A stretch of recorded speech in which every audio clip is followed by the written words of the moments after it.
We have our slanted revisionist history here for this Reconciling History project for Baltimore's Confederate monuments, portraying this, the Lee Jackson addition to the main monument, as trying to justify slavery as benign. The way monuments like this work, they're built over generations. This is built over an entire this is built around an entire valley, and it was a huge chunk of work to spit out all this monumental architecture in Baltimore between 1906 and 1914, which is the dates of most of the monuments that we found. This was raised in 1948. It's integrated into the main monument in such a way as to justify the main monument and to just show that those industrial soldiers who fought to preserve the Union, they defeated great men. Nowhere on this monument does it extol what they were fighting for. It only says that they fought like Christians and gentlemen.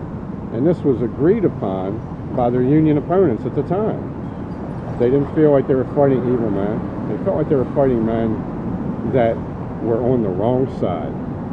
They had taken the wrong road, and they lost.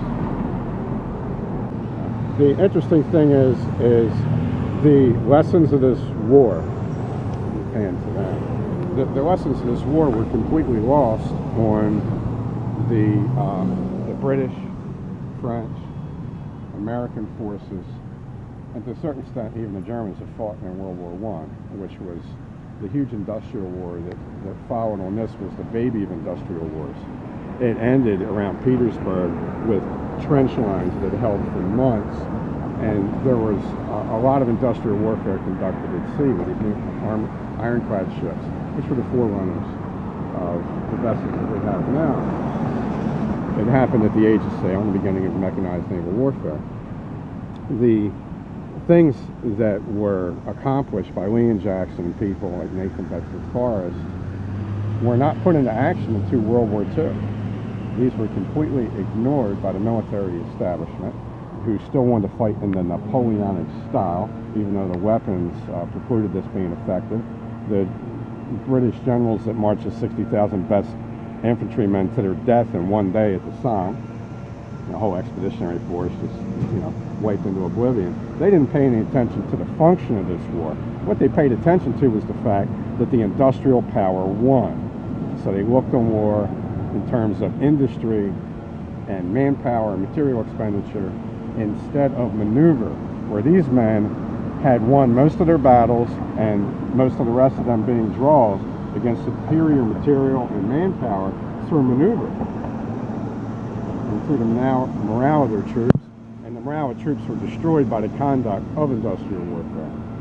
So World War I is really predicted in the takeaway, the false takeaway from the Civil War.